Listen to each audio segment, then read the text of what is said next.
대통령에 대한 모독적인 발언도 그 도를 넘고 있습니다. 이것은 국민에 대한 모독이기도 하고 자라나는 세대들에게 혐오감을 주고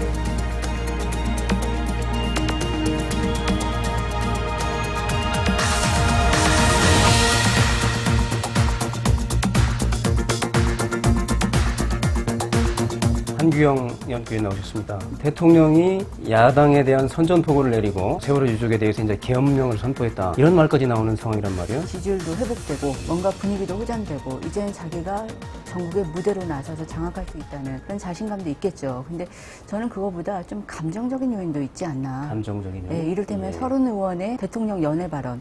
왜 사람이 그렇잖아요. 사람이 이성적으로 판단하는 게 아니라 어느 순간은 감정적인 어떤 말 한마디에 팩하고 정치를 위한 정치를 하는 것이라고 생각합니다.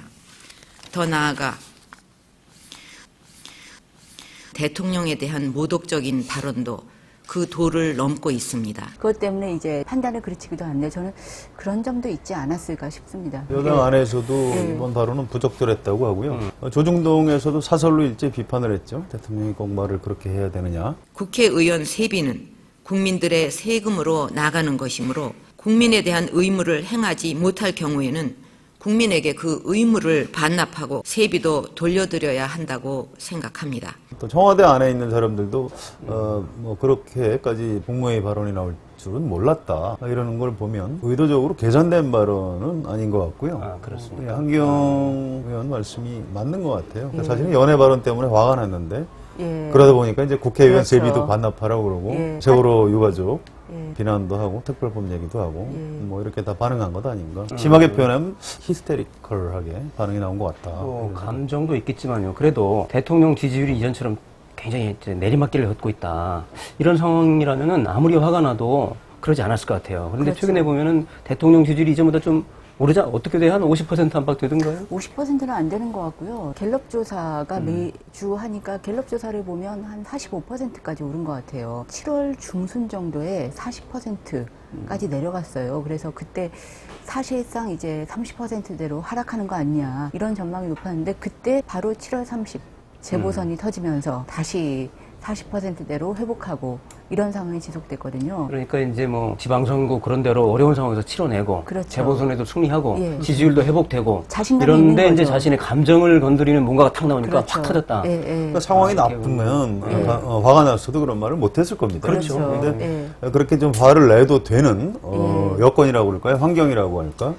그런 것들은 이제 지지율, 야권의 분열. 그렇죠. 객관적으로 보면은 야권이 굉장히 최악의 상황에서 그렇죠. 대표, 야권의 비상대책위원장이 굉장히 뭐 탈당을 걸어놓고 이런 상황에서 그 틈을 틈타서 기습을 노렸다 뭐 이렇게 볼 수도 있는데 지금 야권은 그 이후로 지금 어떻습니까? 그 엎친 데 덮친 게 아닌가요? 야권은 지금 상황이 복잡합니다. 이게 박영선 위원장이 지금 복귀한 걸로 돼 있는데요. 그렇게 해서 끝난 게 아닙니다. 앞으로 세월호 특별법하고 원내대표직을 언제까지 할 것이냐 이 문제가 매듭이 안 지어졌어요. 그러니까 지금 세월호 특별법 을 마무리할 때까지는 어쨌든 있는다는 의원들이 그렇게 권유를 했는데 본인이 그걸 어떻게 하겠다고 법개헌 회견에서 얘기를 안 했고요. 그래서 원내대표직을 계속 하겠다는 얘기인지 그거조차 불투명하고요. 또 세월호 특별법만 한다고 해도 세월호 특별법이 장기화되면 그럼 원내대표직도 그때까지 하겠다는 것인지 지금 야당은 2차 파동이 남아있는 굉장히 좀 불안정한 상태입니다. 당분간 어떤 지지부진한 상태가 계속 될 것 같은데요. 저는 그런 생각도 들더라고요. 대통령이 뭔가 이렇게 고도의, 물론 감정도 있겠지만 사실은 고도의 어떤 정밀한 계산 아닌가 이런 생각도 언뜻 들어요. 계산을 해서 했다면 착오죠. 착오. 근데 그렇게 착오를 일으킬 만한 환경은 존재했다. 이렇게 표현을 할 수 있겠죠. 그러니까 야당이 굉장히 지리멸렬하고 이 상황에서 쫙 그 강수를 두면은 이제 이게 정치가 지금 파국으로 치닫지 않습니까? 정수가 지금 완전히 질식사 직전이거든요. 그러면 국민들은 정치 혐오에 대한 게 더 계속되고 그래서 그에 따른 어떤 그 반사이익 이런 것도 한편으로는 생각도 들어요. 그런데 이제 효과를 보면은 그 발언 이후에 뭐 역풍이 불고 있거든요. 그렇죠. 그 바로 눈앞에 그런 역풍까지 못 내다보고 그렇게 했을까. 그래서 저는 이제 계산된 발언은 아마 아닐 것이다라고 보는 저는 그 박근혜 대통령 발언들을 이렇게 보면 박근혜 대통령이 어쨌든 국가의 대통령이잖아요. 한 나라의 대통령이 가장 큰 권력자인데 이럴 때 발언하는 거 보면 항상 내가 피해자다, 내가 약자다. 이런 느낌으로 얘기를 하는 듯한. 그러니까 내가 일을 하고 싶은데 국회 때문에 일을 못한다. 국회 걸림돌론을 제기하고 나섰거든요. 자기 중심으로 세상을 바라보는. 그렇죠. 예. 내가 이렇게 당하고 있는데. 내가 당하고 있다. 내가 피해자다. 대통령을 못 오가는 예. 이런 그렇죠. 이런 세상 말이야. 그런 거죠. 예. 그렇게 피해자 시각도 있을 수 있고요. 그러니까요. 또 이런 게 있을 수 있습니다. 제가 약간 그 연원에 대해서 여당 사람들한테 오래전에 이제 들은 얘기가 있습니다. 네. 근데 지금은 박근혜 대통령하고 너무 측근이라서 누구라고 공개는 못 하겠는데요. 국민의 대표인 대통령을 뭐 모독하면 안 된다 이런 취지로 얘기를 했는데요. 루이 14세죠. 짐은 곧 국가다. 이제 이 발언이 생각나는 그런 그렇죠. 발언인데 그 아버지인 박정희 전 대통령이 이제 일제시대 때 만주공관학교 또 일본 육사를 나왔죠. 근데 그 시기가 일본에서 한참 그 군국주의 가치관이 일본을 지배하던 시절이라고 합니다. 일본도 원래 처음부터 그런 건 아니고요. 1910년대에는 일본 천황을 어떻게 평가할 것인가 논쟁이 벌어졌었는데 천황이 주권을 가지고 있다라는 천황 주권설이 있었고 또 천황은 어떤 그 국가의 구성 요소의 하나인 기관이다. 그래서 이제 천황 기관설이 있었습니다. 그런데 미노베 다스키치라는 헌법학자가 있는데요. 이분이 천황 기관설을 주장을 해서 평정을 했어요. 이게 다수설로 인정을 받았습니다. 그런데 갑자기 1930년대에 들어서서 군부하고 우익이 막 발호를 하면서 천황 기관설은 틀렸다. 천황 주권설이 옳은 것이다 해서 역전에 성공을 했습니다. 그래서 이 사람이 귀족은 의원을 하고 있다 쫓겨나요. 파문을 당합니다. 그 안에서. 그래서 1930년대 박정희 대통령이 이제 육사를 다니고 이랬을 때 가치관 형성을 했겠죠. 그때 이제 천황 주권설이다. 그러니까 이제 그것이 유전자로 그렇죠. 그것이 이제 그대로 구현된 게 유신 체제라고 봐야 되겠고요. 유신 체제 때 박근혜 대통령이 20대였거든요. 그렇죠. 그때 이제 보고 자기가 몸담고 있었던 체제가 그런 체제이기 때문에 자연스럽게 그런 가치관을 좀 갖게 된 것 아닌가. 대통령이 곧 국가고. 그런 그렇죠. 지난번에 그런 걸 했잖아요. 국가관이 의심스러운 사람은 국회의원 자격이 없다. 뭐 비슷한 얘기를 하고 국가관을 누가 정하는 겁니까? 굉장히 그런 문제가 있었는데 하나만 더 첨언할게요. 좀 무서운 게요. 최근에 로이터 통신하고 인터뷰를 했죠. 그런데 그 대통령의 덕목이 무엇이냐 이렇게 질문을 했는데 답변이 어떻게 나와 있냐면요. 아버지로부터는 미래를 내다보는 해안과 나라를 위해서 사심없이 헌신하신 것, 그것을 마음속에 간직하고 있고, 어머니로부터는 가난하고 소외된 국민들을 위해서 노력하신 것, 그것이 가슴에 깊이 남아있다. 자, 어떻게 들리세요?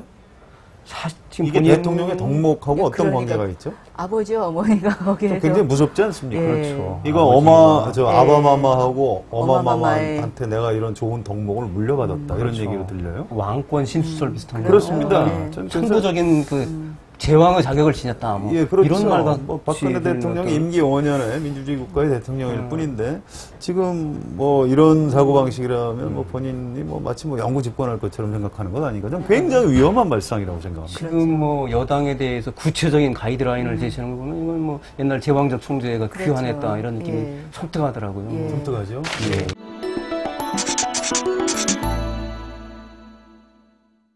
당내에서도 이제 그런 점을 오히려 우려를 하죠. 김무성 대표가 바로 세비 반납 이런 것은 다 이유가 있어서 우리가 안 한 것인데 대통령이 그렇게 얘기했다고 해서 그걸 따를 생각이 없다. 이렇게 이제 명백히 선을 이제 그어버렸고요. 그리고 청와대에 들어가서 본인을 비롯해서 여당 지도부가 얘기를 듣고 나왔는데 그게 무슨 지시를 받은 게 아니고 대통령이 우리한테 호소를 하더라. 뭐 이런 식으로 이제 대통령을 좀 이제 변명을 해주는 장면이 있었고요. 또 이재호 의원이 이제 당의 중진인데 이 동량은 못 줄지언정 쪽박은 깨지 말아야 된다 이런 표현을 했는데 근데 이 표현 사실 이런 상황에 딱 맞아요. 당내에서도 아주 잘못됐다는 비판이 압도적으로 높습니다. 그런데 그 동안도 보면 합리적인 이치에 맞지 않는 발언들 국가 원수로서 나왔을 때마다 새누리당이 내부에서 이렇게 반대 비판 여론이 제법 있었거든요. 근데 그냥 그대로 가는 느낌이잖아요. 대통령은 역시 대통령대로. 무시하는 거죠. 뭐. 그렇죠. 그렇습니다. 좀 당을 좀 아래로 보는 거는 맞는 것 같고요. 그렇죠. 특히 지금 당대표인 김무성 대표하고는 뭐 좀 사이가 안 좋은 걸로. 김무성 대표하고 누가 친하다고 보고를 받으면 그 사람을 아주 오히려 밀어내버리는 이런 장면들이 많이 벌어지고 있죠. 김무성 대표가 이제 대통령이 호소를 했다 이렇게 이제 기자들한테 말을 했더라고요. 그런데 제가 받은 느낌은 대통령이 여당 지도부를 호출해서 일장 훈시를 했다 이런 그렇죠. 느낌이 더 예, 강해요. 사실에 호소하는 거리가 멀었어요. 그렇습니다. 이게 국민 여론에는 어떻게 영향을 미칠까요? 전반적으로 이런 상황이 굉장히 지금 대통령이 강하게 나왔는데 여론조사를 해봐야 되겠지만 분명히 좋지는 않습니다. 좋지는 않은데 또 하나 고리는 뭐냐면 대통령 지도 하락의 법칙이라고 하는 게 있습니다. 대통령 지도가 1년차, 2년차, 3년차 갈수록 이렇게 필연적으로 하락한다. 이런 건데 박근혜 대통령은 그게 해당이 안 돼요. 그래서 이게 그래요. 참 어려운데. 왜 그렇습니까? 뭐 일반적으로 얘기하는 충성도 강한 지지층이 지지층이 있다. 확고하게 이제 이런 게 있다. 때문에 뭐. 근데 그걸로만 설명하기는 어렵습니다. 충성도 강한 지지층이 있긴 하지만 그게 20에서 25%거든요. 네. 근데 40에서 45%를 어떻게 유지하냐. 저는 핵심이 오히려 비빌 언덕이 있다. 비빌 언덕이라고 하는 건 역시 새누리당의 지도. 예. 새누리당의 지도가 지금 특이하게도 40에서 45%를 계속 변하지 않게 유지하고 있거든요. 이게 노무현 대통령이나 이명박 대통령 같은 경우는 대통령 지도가 당 지도를 견인해 갔었거든요. 그렇죠. 근데 지금 같은 경우는 대통령 지도상으로 보면 대통령이 견인해 가는 것처럼 보이지만 오히려 새누리당이 안정적인 지도를 가지고 박근혜 대통령의 후방기지 역할을 하고 있다는 측면이 일리가 있고요. 있네요, 보니까. 예, 그런 부분들이 있고 그다음에 또 이제 박근혜 대통령의 프레임을 굉장히 잘 씁니다. 프레임. 예, 역시 보수층이 확실하게 가지고 있는 게 두 가지잖아요. 하나는 안보하고 예, 안보하고 경제. 그다음에 경제 부분인데 네, 사실 경제 경제 부분은 약간 논란이 있습니다. 안보는 근데 확실히 국민들이 상당수 보수적인 프레임에 동화되고 있는 게 사실이고, 근데 경제는 이제 좀 경제 민주화에 동의를 하거나 그다음에 노동 문제에서도 진보적인 노동 정책에 동의하는 국민들이 많아요.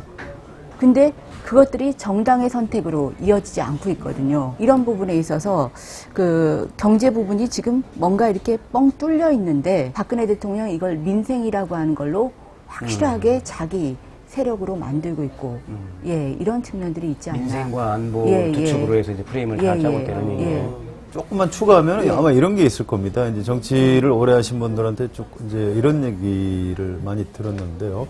이 박근혜 대통령 개인기 부분도 있다고 하는 거죠. 이분이 그 10대 때부터 우리나라 최고 권력자의 딸이었다는 거예요. 어릴 때 그 공식 직함이 큰형의 님이었다고 해요. 그래서 이미 그때부터 어떤 국민들한테 대통령과 대통령의 딸이 어떻게 비춰야 되는가, 대통령의 부인은 어떻게 해야 되는가, 이걸 아주 어릴 때부터 보고 자랐다고 하는 체화된 거죠. 그런 게 있어요. 그렇습니다. 그래서 그걸 텔레비전 특히 종편을 통해서 끊임없이 국민들한테 전파되고 있는 거죠. 말의 내용보다도 박근혜 대통령이 굉장히 당하게 비치거든요. 그렇죠. 그렇게 해서 이제 어떤 그 국모라는 표현을 지금 잘 안 쓰는데요. 국모의 이미지 자체는 흐트러뜨리고 있지 않는 거죠. 어떤 정서적인 것. 예, 그런 말의 내용은 둘째치고. 또 하나 지적하고 싶은 게 타이밍을 정말로 잘 잡는. 뭐 귀신이죠. 그렇죠. 예, 정적인 예. 감각은 대단합니다. 그러니까 본인이 분리할 땐 정말 안 나섭니다. 침묵으로 일관하죠. 침묵으로 일관합니다. 그래서 지난 1개월 동안 세월호에 셋자도 안 꺼냈다는 거 아니에요. 그러다가 이제 본인이 나설만 할 때 나서서 오히려 본인이 그동안 이것 때문에 피해를 봤다.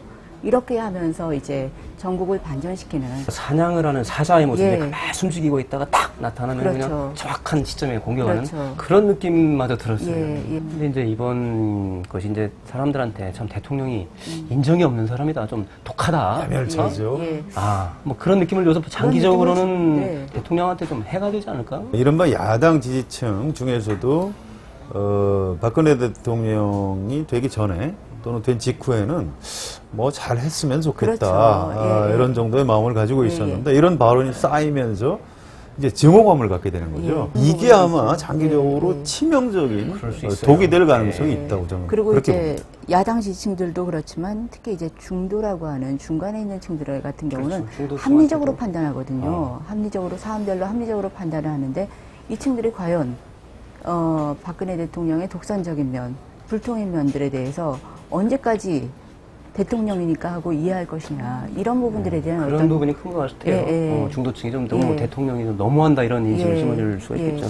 개인적으로는 그 순수한 유족, 뭐 이 부분이 가장 좀 마음에 걸리더라고요. 순수한 유가족들의 마음을 담아야 하고 외부 세력이 정치적으로 이용하는 일이 없도록 해야 할 것입니다. 이게 그 사실은 전형적인 과거의 그 독재적인 가치관하고 좀 관련이 좀 있다고 생각합니다. 예. 제가 1970년대 대학을 다녔는데요.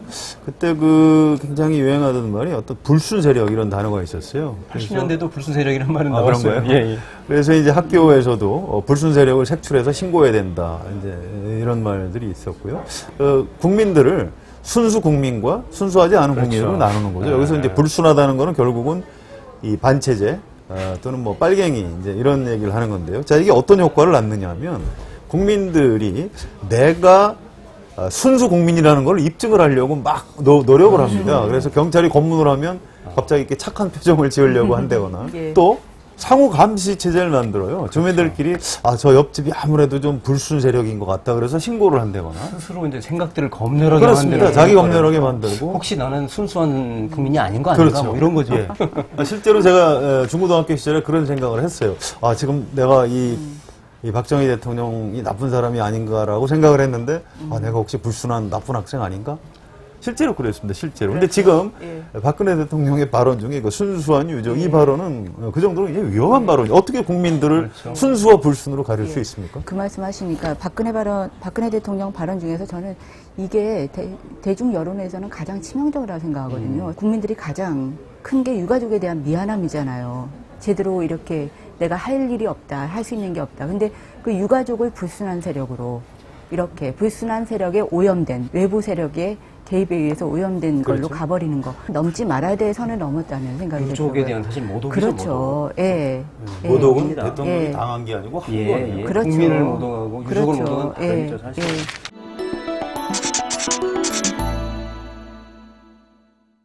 전국의 큰 국회도 정기국회가 시작되는데 지금 전국회도 적지 않은 영향을 미칠 것 같습니다. 어떻게 되는 거예요? 국회는 지금? 국회는 지금 이제 26일 본회의를 국회의장이 의사일정을 결정을 했는데요. 세월호 특별법에 대해서 박근혜 대통령이 이렇게 쐐기를 박았기 때문에 진전이 없을 것 같고요. 그렇다 보면 국회 그 박근혜 대통령 때문에 국회 정상화도 늦어지는 이 전국의 걸림돌이 야당이 아니라 사실은 박근혜 대통령이다. 이런 장면들이 아마 곧 입증될 것 같습니다. 그러니까 지금 절충, 세월호 특별법에 대해서는 절충의 여지가 지금 없어진 거죠? 완전히 틀어 막아버린 거 아니에요? 그렇습니다. 뭐 여당에서 절충할 생각이 없다는 거고 또 야당 안에서도 심지어 대통령이 이 정도까지 나왔으면 그냥 2차 합의안을 의결해야 되는 거 아니냐 이렇게 위축된 발언까지 나오는 걸 보면 근데 뭐 물론 실제로 그렇게 될 가능성은 없고요.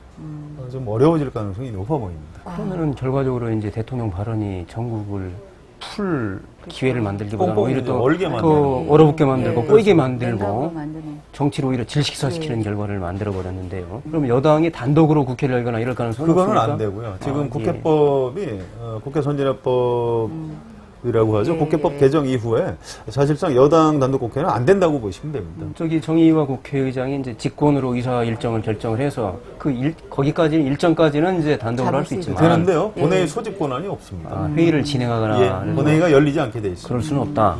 예. 올해 말까지 이 공전이 계속될 가능성이 높겠네요. 풀어나가야죠. 지금 야당도 사실은 정기국회를 뭐 마비시키는 것처럼 사람들이 부담이 생각을 크죠. 하기 때문에 굉장히 부담이 크고요. 어떻게든 빨리 풀어내려고 하고 있는데 예. 오히려 이제 야당은 좀 어떻게든 합의를 해서 풀고 싶은데 대통령이 풀리지 않게 막아버리는 지금 이상한 장면이 벌어지고 있는 거죠. 국회에서 여야가 합의를 해서 이렇게 딱 그 모양새라면 대통령도 어쩔 수 없는 거 아니에요? 집권 여당이 힘이 없는 거죠. 굉장히 좀 무서워하고요. 당근과 채찍을 다 가지고 있습니다. 대통령은 여당에 대해서 좋은 자리를 주지 않는다. 그러니까 말을 잘 들어라. 이것도 되고 있고요. 또 이제 검찰을 통해서 여당 의원들을 언제든 좀 언제 뭐 수사하고 사정이라든지. 그럴 수 있는 그 또 한 손에 칼을 가지고 있는 거죠. 집권 초기고 대통령 지지율도 높고 또 박근혜 대통령이 얼마나 좀 약간 무서운 데가 있는 사람인지 여당 의원들이 잘 알고 있기 때문에 아직은 청와대를 좀 이렇게 두려워하는 그런. 아무리 그렇다 해도 이제 문제가 꼬일수록 결국은 정치가 풀어낼 수밖에 없는 거 아닙니까? 여야가 합의를 해서 절충을 하고 이래야 될 텐데 지금 대통령이 국회에 대한 세비 반납 그러면 어쨌든 입법부를 행정부의 신여쯤으로 보는 건 아닌가 이런 생각이 들던데. 화가 나니까 말을 그렇게 한 것 같은데요. 네. 세비 반납 안 한다고 했으니까. 이정현 의원은 반납한다고 했으니까 반납하겠죠. 특수관계라서 그런가요? 예, 뭐 그렇다고 봐야죠. 사실은 세비 반납을 해야 되는 것 아니냐 이런 얘기를 여당 의원들이 하고 있었는데 대통령이 그렇게 얘기하는 바람에 제비 반납 안 하기로 결정이 나는. 대통령의 이번 발언을 보면은 여러 가지 이제 문제점들이 많은데 말을 바꾼 부분도 많이 있어요. 보면은 그죠. 원래 이제 그동안에 유가족들이 요구할 때 단식하고 교황 방문할 때 이럴 때는 뭐 삼권 분립이다. 그러면서 나는 청와대가 간열 문제가 아니다. 이러더니 갑자기 이제 기소권, 수사권 이건 사법 체계 흔든다. 그러면서 좀 명확하게 가이드라인을 제시하고 이게 완전히 그때하고 지금하고 말이 바뀌고 한두 가지가 아니죠. 박근혜 대통령은 자신이 과거에 무슨 말을 했는지 아마 기억을 못하는 것 아닌가. 담뱃값도 그때 500원 올리려고 했는데 노무현 대통령 앞에서 어디 서민들을 그런 식으로 쥐어짜느냐라고 막 면박을 주고 해서 좌절시킨 일이 있고요. 원칙주의라는 이름으로 계속해서 본인을 포장하고 원칙과 신뢰. 예, 원칙과 신뢰라는 걸로 포장하는데 그게 일부는 먹히는 면이 있거든요. 그렇죠. 언론에서 보도를 잘 해줘야죠. 옛날에 그렇죠. 박근혜 대통령이 이런 발언을 했다. 예. 그걸 해줘야 되는데 뭐 사학법 투쟁인가 할 때 장기간 장외 투쟁했고요. 그런데 그때 예, 제비 반납 안 했거든요. 그렇죠. 예. 그때도 이제 그런 것도 좀 공전이 제대로 됐고. 보도를 해줘야 되는데. 근데 이 원칙이라고 하는 게 사실 편의적 원칙주의고 자기 중심적인 원칙주의, 자기 뜻에 맞으면 자기 이익에 맞으면 그 원칙이고 그렇지 않으면 어겨도 되는 이런 것들인데 잣대 없는 원칙주의죠. 잣대 그렇죠. 없는. 예. 근데 그것들이 옛날에 이제 왕족이나 귀족들이 예. 그렇게 생각했을 가능성이 예. 높죠. 자기가 예. 유리한 것은 기억하고 예. 말 바꾸고 이런 거는 전혀 기억을 못하는 거 아닌가 이런 생각도 들기도 하고. 그럼 이제 결국은 어떻게 되는 겁니까? 이 발언 파장이 이제 어떻게 되는 거예요? 제가 오늘 좀 말을 박근혜 대통령에 대해서 좀 심하게 하는지 모르겠는데, 근데 좀 예언 비슷하게 하나 해놓을게요. 아마 이런 장면이 벌어질 겁니다. 앞으로 박근혜 대통령이 이제 내년 후년 넘어가면서 점점 힘이 빠지고 레임덕에 들어가게 되고, 또 거꾸로 그럴수록 박근혜 대통령은 더 좀 짜증스럽고 좀 히스테리컬한 반응을 내놓고. 또 그게 관철되지는 않고, 예. 그러니까 또 더 화를 내고. 여당에서 이제 자중질환이 발생하고 그러잖아요. 물론이죠. 여당 안에서도 이제 반대 세력이 나오게 되겠고요. 총선이 다가올수록 그렇겠죠. 예, 그래서 아주 고통스러운 그런 정치적 상황이 벌어질 가능성이 높은데요. 저는 결국은 대통령이 국민들한테 져야 한다고 생각합니다. 그런데 박근혜 대통령이 누구한테 지구는 또 못 사는 성격이에요. 그래서 내년 이맘때쯤 되면 아마 제가 말씀드린 게 아마 맞다 이렇게 생각할 가능성이 있을 겁니다. 지금 이제 임기를 불과 1년 6개월을 조금 한 1년 7개월쯤 됐나요? 답답합니다. 정치는 간대가 없고 통치만 나붙기는 그런 상황 같습니다. 암울한 전국이 언제나 끝날지 답답한 마음으로 오늘 이걸로 끝내겠습니다. 감사합니다. 진짜 암울하게 끝나는